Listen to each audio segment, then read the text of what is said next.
గ్రామీణ ప్రాంతం గురించి అవగాహన లేదు. కేవలము మీరు యొక్క ఆర్భాటాలకు అట్టాసాలకు పోయి ఇలా ప్రజలను మభ్యపెట్టడం కోసం, మోసగించడం కోసమే పాలకుర్తికి వచ్చి ఇలా ఎన్నికల్లో విజయం సాధించారు. మీది మోసం మోసం మోసం అని చెప్పడానికి ఈ ఊరికొచ్చాము. ఎందుకంటే నిన్నగాక మొన్న పార్లమెంట్ అసెంబ్లీ జరిగింది. అసెంబ్లీలో సాక్షాత్ మీరు అంతా చూసినారు. ఇక్కడ ఈ శాసనసభ్యురాలు చిలక పలుకులు పలికింది. ఏమంటది, ఈ మార్చి నెలలో ఇక్కడ తాగునీరు సాగునీరు కావాల్సిన సందర్భంలో సాక్షాత్ అసెంబ్లీలో పెదవంగర మండలంలో ఎంపీడీ బంగ్లకు 1,000 కోట్ల రూపాయలు ఇవ్వమని అడిగింది. నేను అడుగుతున్నా, నీకు ఏమైనా జ్ఞానం ఉందా అమ్మ అంటున్నా. నీకు జ్ఞానం పరిజ్ఞానం ఉందని అడుగుతున్నా. నువ్వు ఏ మాత్రం ఒక్కనాడు పాలకుర్తి ఎమ్మెల్యేగా ఇక్కడ కొనసాగడానికి అర్హత లేదని చెప్తున్నా ఈ వేదిక నుంచి.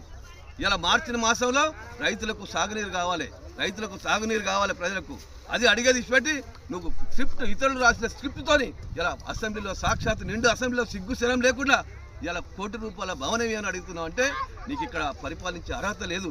నువ్వు వెంటనే రాజాని ఈ వేదిక నుంచి డిమాండ్ చేస్తున్నావు.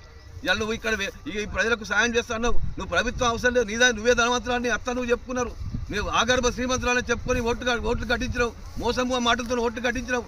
ఇలా ఈ రైతులందరినీ లెక్క తీసి ప్రతి రైతుకు 50,000. మేము భారతీయ జనతా పార్టీ నుంచి ఒకటే డిమాండ్ చేస్తున్నాం. ఈ నియోజకవర్గం లోపల, పాలకుర్తి నియోజకవర్గం లోపల మేజర్ పంచాయత్ మున్సిపాలిటీ అయినటువంటి ఈ తొర్రూరు, అదేవిధంగా పాలకుర్తి, అదేవిధంగా ఇక్కడ ఉన్నటువంటి ఈ 7 మండలాలకు సంబంధించినటువంటి రిజర్వేరు ఏమైతే ఉన్నాయో అవి సకాలం లోపల పూర్తి చేయాలని చెప్పి మేము భారతీయ జనతా పార్టీ నుండి డిమాండ్ చేస్తున్నాం. లేదంటే పెద్ద ఎత్తున భారతీయ జనతా పార్టీ కార్యకర్తలు రైతు పక్షాన నిలబడి పెద్ద ఎత్తున ఆందోళన కార్యక్రమం నిర్వహిస్తాం.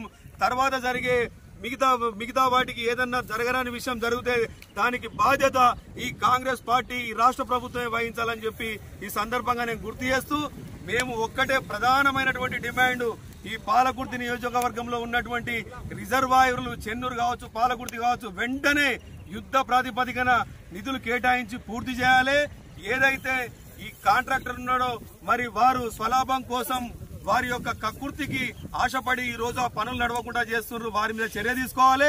అదేవిధంగా ఈ ప్రాంతంలో ఉన్నటువంటి యశస్విని రెడ్డి తప్పకుండా స్పందించి రైతులకు న్యాయం జరిగేంత వరకు పోరాటం భారతీయ జనతా పార్టీ నుండి చేస్తున్నాం కాబట్టి వారు వెంటనే స్పందించాలి. లేకపోతే వారి ఇల్లును భారతీయ జనతా పార్టీ కార్యకర్తలందరూ తప్పకుండా ముట్టడి చేస్తారు. అవసరమైతే ఈ పోరాటం రైతులకు న్యాయం జరిగేంత వరకు ఈ పోరాటం ఆగదు అని చెప్పి ఈ సందర్భంగా నేను తెలియజేస్తూ మరి అవకాశం ఇచ్చినటువంటి